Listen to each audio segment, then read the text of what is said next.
Matthew chapters 5, 6, and 7.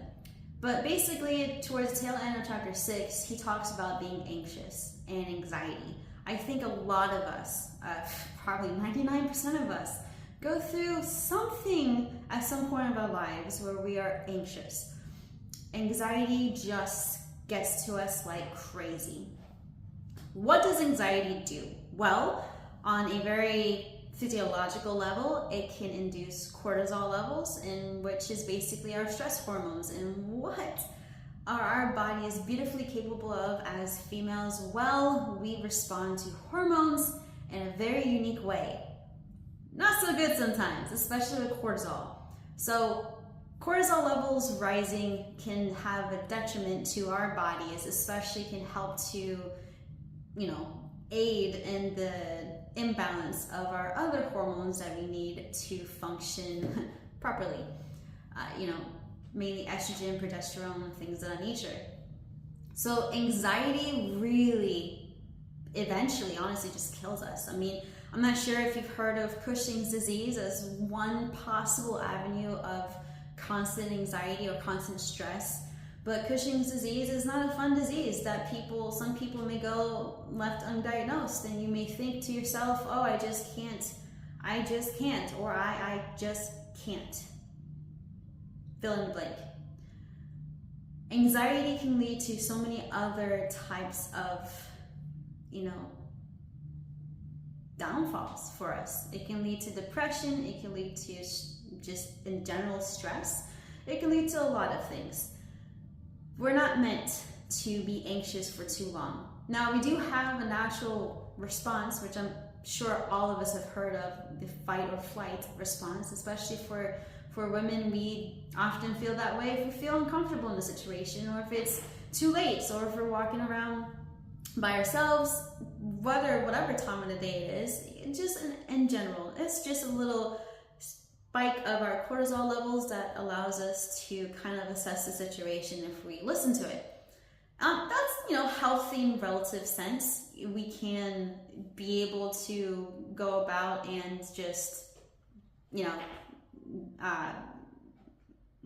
try to stay safe in that essence. But when we have prolonged levels of anxiety, prolonged levels of increased cortisol in our bodies, then that does a lot of stuff. Funny enough, actually, belly fat is one such thing that is kind of like a double-edged sword. It produces this type of hormone or chemical response that gets evaluated by our brains, and it's basically a feedback loop, but not good for us. And so it tells us, stress can help increase in belly fat. Belly fat will then help increase in things that we may think we need to consume in order to decrease the stress, but just a vicious cycle. But Jesus tells us, do not worry about tomorrow, for today has its own troubles. He goes on telling us that,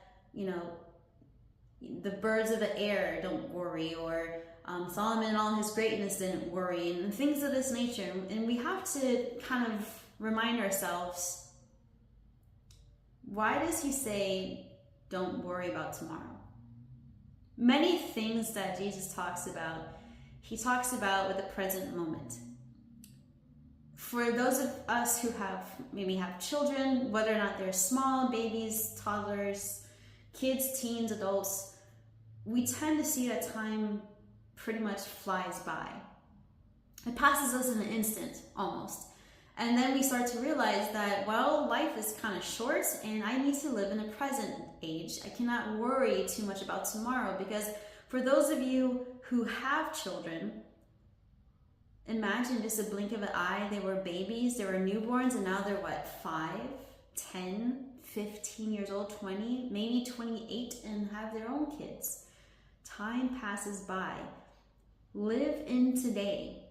Today has its own troubles, and we give it to God. We give our anxieties to God, and we don't worry about tomorrow, because we can't even, as Jesus says, we can't even add an hour to our lives, which he claims is one of the most easiest things to do. But we can't even do that.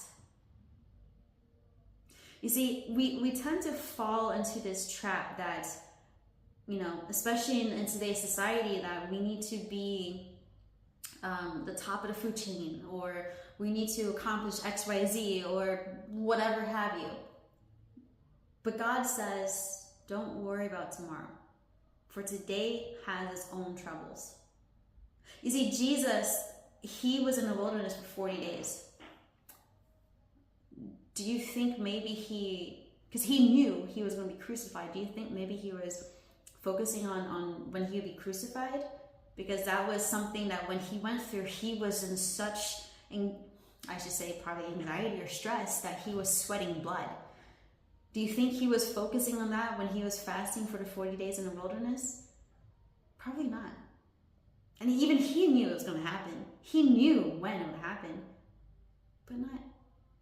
Imagine that, if Jesus himself did not even focus on something that he knew was going to happen to him, an event that would cause him to sweat blood. And he didn't focus it, he just focused on each day at hand to accomplish what he needs to do on that day. Imagine why it's so important for us to do the same. Focus on today. Look at your family. Whether or not you're married yet, you have children yet or not, you are living a blessing, a prayer that you've prayed about, that you've asked God for. Be thankful for that. I'll put the Bible verse, I think it's Matthew 6:34. I'll put it on the screen. Meditate on it and ask God to help guide your heart in regards to not focusing or worrying on tomorrow. Pray you all have a beautiful day. I'll see you later. Bye-bye.